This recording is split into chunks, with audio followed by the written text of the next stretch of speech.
Mobile check করা যাবে না, বিনা কারণে কাউকে তুলে নেওয়া যাবে না, নারী পুলিশের উপস্থিতি ছাড়া নারীদের ধরে নেওয়া যাবে না, এগুলো অবিলম্বে বন্ধ করতে হবে। 3 জন মহিলার ভয়ে আমাদের দেশের পুলিশ তটস্থ হয়ে রয়েছে, তারা বিশ্ববিদ্যালয়ে ঢুকলে নাকি খুব বড় সমস্যা হয়ে যাবে।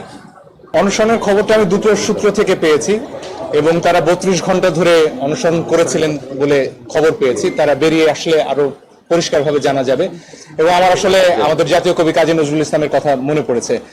পত্রিকায় তার লেখার জন্য তাকে আটক করা হয়েছিল, আপনারা জানেন, আনন্দময়ীর আগমনে কবিতার জন্য। তারপর 39 দিন তিনি অনশন করেছিলেন, হার মানেননি। আমাদের সন্তানরাও হার মানবে না। এবং এই 6 জন কিন্তু শেষ নয়, এর বাইরেও আরো অনেককে আটক করা হয়েছে। অনেক জায়গা থেকে নারীদের আটক করা হয়েছে কোনো নারী পুলিশের উপস্থিতি ছাড়া, সে অভিযোগ আমরা পেয়েছি। বিভিন্ন জায়গায় মোবাইল চেক করা হচ্ছে, যার কোনো অধিকার আইন শৃঙ্খলা রক্ষাকারী বাহিনীর নেই। এইগুলো অবিলম্বে বন্ধ করতে হবে।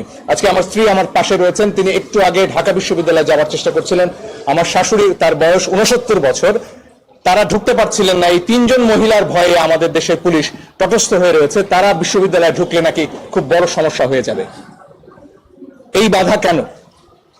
আমার স্ত্রী, আমার সন্তান, তারা কেন শান্তিতে নির্বিঘ্নে আমার রাস্তায় চলাচল করতে পারবে না? এটাই আমাদের প্রশ্ন। আমাদের খুব পরিষ্কার কথা, এই ধরনের হয়রানির কোনো অধিকার আমাদের সংবিধান দেয়নি। মোবাইল চেক করা যাবে না, বিনা কারণে কাউকে তুলে নেওয়া যাবে না, নারী পুলিশের উপস্থিতি ছাড়া নারীদের ধরে নেওয়া যাবে না, এগুলো অবিলম্বে বন্ধ করতে হবে। তো এর একটা অংশের কথা তো এর আগে আমরা বললাম, যেখানে গুলির ব্যাপারটি রয়েছে।